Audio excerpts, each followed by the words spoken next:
Salat itu telah kita uraikan di awal bahasan kita, punya 5 manfaat. Orang salat itu pasti mendapatkan 5 manfaat ini. Jadi kalau orang salat tidak mendapatkan 5 ini, atau satu di antara 5, berarti salatnya ada yang tidak tepat.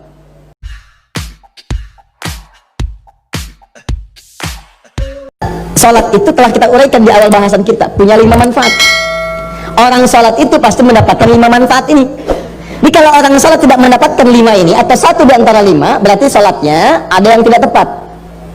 Minimal satu di antara 5 mesti dapat.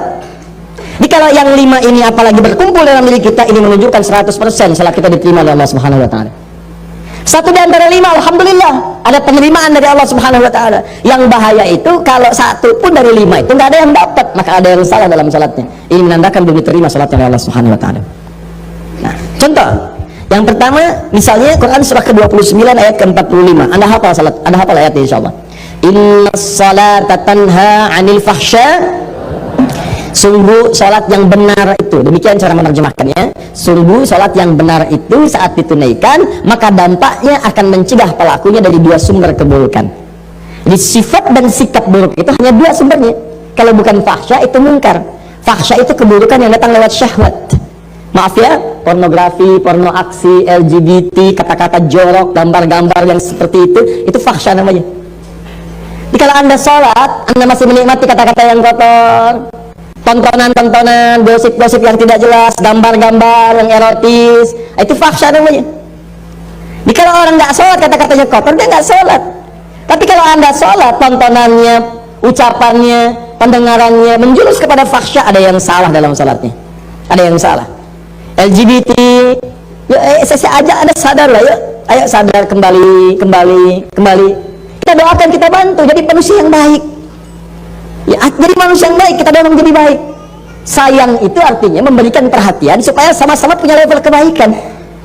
Jadi kalau merasa kurang baik, jangan dipertahankan keburukan itu. Maaf ya, cuman setan yang mempertahankan keburukan.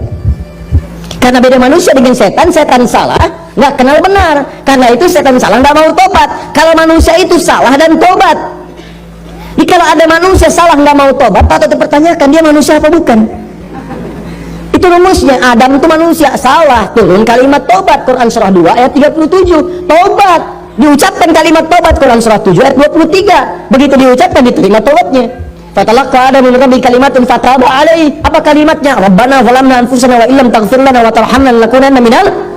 Begitu diucapkan, diterima tobat. Setan salah, diberi kesempatan taubat. Quran surah 7 ayat ke-12, kata Allah, ma mana'aka alla tasjuda idza amartuk. Hei kamu setan, kamu salah, saya perintahkan kamu sujud, kenapa nggak mau sujud? Itu kan perintah saya. Itu kalimat kesempatan tobat nggak diambil. Apa jawabannya? Ana khairun minhu, khalaqtani min nar wa khalaqtahu min tin.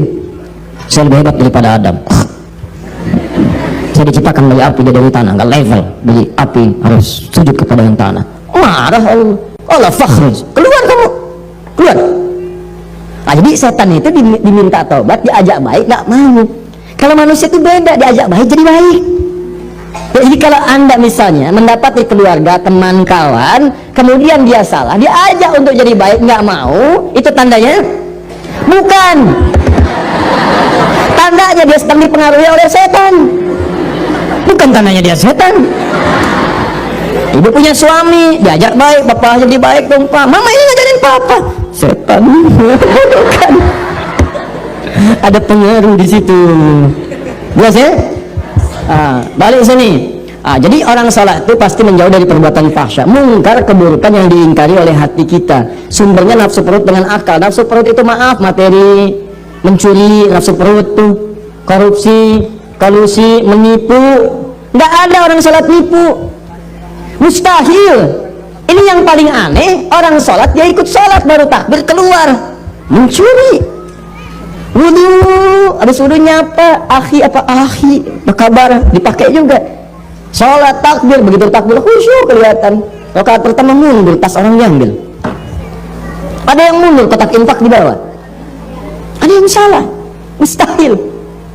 Orang salat itu kalau habis sholat dia ingat Allah. Kalau orang ingat Allah mustahil bermaksiat. Quran surah 4 ayat 103. Fa idza qadaytumus salata fadhkurullah. Kalau salat kamu selesai, kamu akan ingat Allah. Jadi kalau orang ingat Allah nggak akan maksiat. Anda selesai sholat, pergi ke kantor, di musola, pulang ba'da sholat, kembali ke pekerjaan. Maka saat bekerja nggak mungkin maksiat, nggak mungkin, mustahil.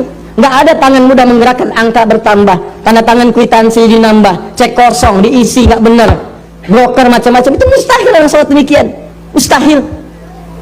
Datang duduk, datang orang, Pak ini Pak, tanda tangan, mudah aja, nggak ada. Dia akan lihat, Allah salah ini, maaf mas saya malu dengan Allah. Kenapa? Tangan saya ini baru dipakai tahiyat, masa kemudian digunakan maksiat? Jari saya jadi tahiyat, nggak akan dipakai untuk maksiat, silakan ambil. Begitu anda katakan, itu dicatatkan pahala oleh Allah, pahala. Dan ingat ya, pahala itu bukan cuma lahir dalam perintah, tapi larangan. Ketika anda dikerjakan itu dapat pahala, segera berdoa, ya Allah, mohon pertahankan keluarga saya dari perbuatan maksiat, jauhkan dari godaan setan. Jelas ya? Kembalikan. Nah ini cirinya. Jadi fahsya mungkar hilang. Nah jadi kalau selama ini anda ibadah, ciri itu tidak ada yang salah. Zakat, saya cepat. Zakat itu ciri penerimaannya jika ada perasaan dalam hati kita sudah tidak loba lagi dengan harta. Ya, tidak loba dengan harta, suka senang berbagi, lebih tepat guna, lebih proporsional, lebih punya visi. Allah kasih saya kebutuhan, ya Allah terima kasih, sebulan 50 juta, ternyata kebutuhan saya cuma 30 juta. Dia evaluasi, berarti yang 20 juta itu bekal saya ke surga. Maka turunlah Quran surah ke-28 ayat 77, paling kiri sebelah bawah. Wabtaghi fima atakallahu daral akhirah wa la tansa nasibaka minad dunya. Kata Allah, hei fulan, saya titipkan harta buat ngejar ke surga, karena amalan kamu itu gak sama dengan dia. Dia itu kelihatannya sedikit, tapi malamnya bisa tahajud, siangnya bisa puasa, baca Quran sudah banyak, hafal Quran di dalam jiwanya, dalam kepalanya. Kamu ini saya berikan harta lebih, karena tahajud gak bangun-bangun, baca Quran belum mampu, hafal Quran pun di luar kepala, masih di luar, belum masuk. Saya berikan tambahan harta supaya nyusul amalan dia, diberikanlah harta berlimpah, masuk, dipakai. Makanya ketika kalimat itu turun, kalimat Qur'annya wabtaghi fima atakallahu daral akhirat, cari negeri akhirat dengan harta itu. Sedekah, infak. Makanya orang-orang yang telah lulus ujian dengan harta itu, jadi orientasi mengejar peningkatan omsetnya itu dari akhirat dulu, Pak. Betul, bagaimana bisa zakat kalau nggak ada uangnya? Bagaimana bisa ada sedekah kalau nggak ada uangnya? Setiap kita punya peluang, teman-teman, kalau bisa ya, punya visi. Saya juga berusaha sama, walaupun cuma 3.000 misalnya, berusaha cari uang tambahan 3.000 supaya bisa infak. Bagi 3.000 bagi dalam sebulan, sehari 100 saya gak apa-apa, sehari 100. Dan ikhlas tuh gak usah pamer sama orang. Mau ngasih ke kotak infak cuma 100, gak apa-apa, ikhlas, gak usah pamer. Ya begitu dimasukin dalam Jumatan misalnya kan, bagaimana caranya supaya tidak terdengar oleh orang lain, ikhlas, lega, masuk. Gak apa-apa, Allah gak akan lihat kok nilainya. Berdasarkan keikhlasannya diberikan apa yang mungkin orang lain tidak dapatkan itu. Jelas ya? Teruskan kemudian, maaf, puasa cirinya peningkatan takwa, la'allakum tattaqun. Itu sudah saya jelaskan. Kemudian haji dan umrah cirinya, ini yang sudah haji, maaf sekali. Kalau sudah haji berarti insya Allah ahli surga. Ya, kalau syarat-syarat diterimanya ibadah itu nampak dalam diri kita. Apa syaratnya itu? Disebut dengan birrun namanya. Birrun itu sifat baik yang muncul setelah yang jeleknya hilang. Makanya Anda dalam haji dan umrah, terutama haji, kan itu menghilangkan sifat buruk. Coba Bu, Ibu kan kalau haji, apa amalan pertama yang dikerjakan dalam haji? Wukuf kan? Wukuf di Arafah. Kenapa disebut Arafah? Mengenal kekurangan-kekurangan diri untuk mengenal Allah. Makanya sebelum berangkat haji itu, nih yang mau haji nanti ya, kan kami tiap tahun buka nanti pendidikan untuk manasik, bebas terbuka untuk siapapun. Jadi diantara caranya begini, sebelum berangkat catat dulu kekurangan kita, tuliskan. Lihat di cermin, kurang apa? Tanya suami, tanya istri, tanya anak, tanya tetangga, saya kurang apa? Papa, mama ini merasa tidak sempurna.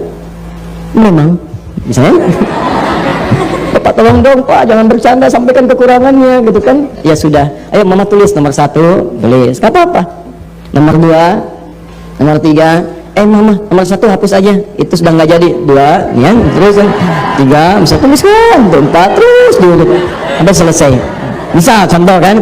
Ya, karena mama sudah berubah ya, ngitung apa itu tinggalkan aja. Mama masuk ke yang selanjutnya. Itu 1, tuh, sampai habis. Nah, begitu sudah selesai datangnya anak. Begitu datangi tetangga tanya. Begitu berangkat kemudian haji datang ke Arafah, antum wukuf itu diam berkontemplasi, diam renungkan. Ya Allah saya salah. terjebak ya Allah, minta ampun, datang ke Muzdalifah. Muzdalifah itu berkata izdalafa, sesuatu yang membuat terpeleset. Ya, datang ke Muzdalifah, ini yang menyebabkan saya sering terpeleset. Apa itu? 3 faktor. Satu, diri saya sendiri, Aqabah. Yang kedua, lingkungan sekitaran yang dekat, disebut dengan wusta. Yang ketiga, yang jauh, ula.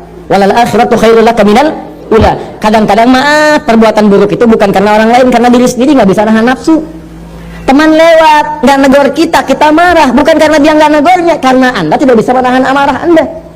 Kalau Anda bisa tahan, enak, husnudzon. Oh, mungkin dia sedang buru-buru, atau mungkin sedang sakit gigi. Ya, besok dia lewat, kita sapa. Dia nggak nyapa, kita sapa. Jeng, apa kabar? Iya, maaf kemarin saya nggak nyapa, saya sedang buru-buru, aduh, mohon maaf ya. Nah, nggak apa-apa, tapi saya takut nanti disebut nggak sopan. Nggak apa-apa, biasa aja. Aduh, kalau baik amat, si amat aja nggak baik, tidak bisa ya. Nah, jadi enak gitu, ada hubungan yang nyaman, jalan, lihat lagi. Ya, ada faktornya itu dirinya bagus, cuma lingkaran sekitaran nggak bagus. Bapak bagus, istri kurang pengertian, repot. Papa kan bupati, Pak. Bayangkan, kebayang nggak? Enggak mah. Coba lihat, tuh camat aja Pak Si Hasan, mobilnya udah Alphard. Masa papa yang bupati masih Innova? Terus keluar kalimat itu tiap hari itu keluar. Apalagi yang istri camat tadi sering posting di Alphard, gitu kan. Keluar besok ya sudah terpaksa beli lagi gitu kan Alphard dengan merek yang baru tuh keluar. Pekan depannya KPK datang. Ya, kadang lingkungan sekitar ada Pak, bayangkan karir suami habis karena pengaruh pasangan, atau istri yang baik punya suami yang kurang bagus. Kan ada orang yang sudah berhasil ya, from $1 to $1 billion company, modal $1 dia menghasilkan jutaan dolar untung, cuman karirnya hancur gara-gara pasangan hidup. Sama istri bagus, berhijab bagus, indah, punya pasangan kurang baik. Mama, papa ada family gathering, nanti kita akan bersama mereka. Tolong mama copot dulu ya jilbabnya, nggak ada yang berjilbab, nggak enak sama yang lain. Tuh apa? Katakan dengan yang lembut, Pak, pekerjaan itu sudah diatur, ajal kita juga kurang jelas, Pak. Mungkin di pertengahan kita wafat. Ini kerudung sudah dipakai 30 tahun, amanat mama almarhumah. Aku takut kalau ini dilepas kemudian wafat, bagaimana pertanggungjawabannya? Gak apa-apa, lebih baik kita kehilangan pekerjaan daripada kehilangan surga dan berpisah di akhirat nanti. Catat. Itu indah. Daripada bapak-bapak marah. Apa? Marah. Yazir. Atau ulah, maaf, istri baik, suami baik, diri baik, cuman orang-orang jauh yang baru dikenal memberikan pengaruh yang tidak baik. Pindah tugas. Begitu pindah tugas ketemu orang-orang nggak baik, baru datang sudah dibawa ke arah pencolongan, pencurian, memalingan dan sebagainya. Itu yang membuat tidak baik. Nyampe ke sana lempar, begitu nyampe Aqabah, Bismillah Allahu Akbar, lontar. Wusta lontar, ula lontar. Begitu dilontar hilang. Pulang ke tanah air jadi baik. Yang mabrur baik, yang merubah yang jelek disebut dengan birun, jeleknya hilang, baiknya muncul. Maaf, marah hilang, sabar muncul. Sombong hilang, tawadhu muncul. Muncul yang baik, hilang yang jeleknya, birun. Melekat dalam diri. Kalau melekat pada diri seseorang disebut mabrur namanya. Mabrur. Maka muncul istilah haji mabrur. Haji mabrur itu bukan haji yang diterima, tapi haji yang bisa merubah perilaku orang itu dari buruk menjadi baik. Makanya orang Arab menyebut haji sifatnya dari kalimat Nabi haji mabrur. Lekatan mabrurnya, maksudnya begini, Pak Haji, bukan gelar, karena tidak ada ibadah yang melahirkan gelar. Apa ada kemudian Bapak Hasan sholat, kemudian misalnya infak, misalnya haji, lalu dapat gelar SHI, sholat haji infak, kan nggak ada. Saya belum pernah dengar ada orang sholat disebut Bapak sholat, Ustadz sholat, ada hidayat, nggak ada. Silakan cek, nggak ada, biasa saja. Haji pun bukan gelar, haji itu pengingat dari kalimat hajil mabrur, laisa lahu jazaa illal jannah. Haji yang bisa merubah seseorang jadi baik, gak ada pahala padanya kecuali surga. Maka ketika dia selesai haji, orang Arab mengatakan pada orang yang kadang-kadang kurang komitmen, baru datang ke imigrasi sudah marah-marah, mana koper saya nih, ini dasar Arab, dasar ontak, dasar begini, keluar kalimat yang bagus. Kata orang Arab, Pak Haji, maksudnya Bapak sudah haji. Jangan keluar lagi kalimat itu, jangan gadaikan surga dengan maksiat yang kemudian tidak seharusnya muncul. Jadi kalau dipanggil Pak Haji, jangan bangga dulu. Saya tuh kalau dipanggil tuh takut saya. Ustadz, Haji, astagfirullah. Haji saya diterima nggak ya Allah? Diterima nggak? Ini kadang-kadang bangga. Nama Doni, habis Haji, lewat. Pak Doni, lurus saja. Pak Haji Doni,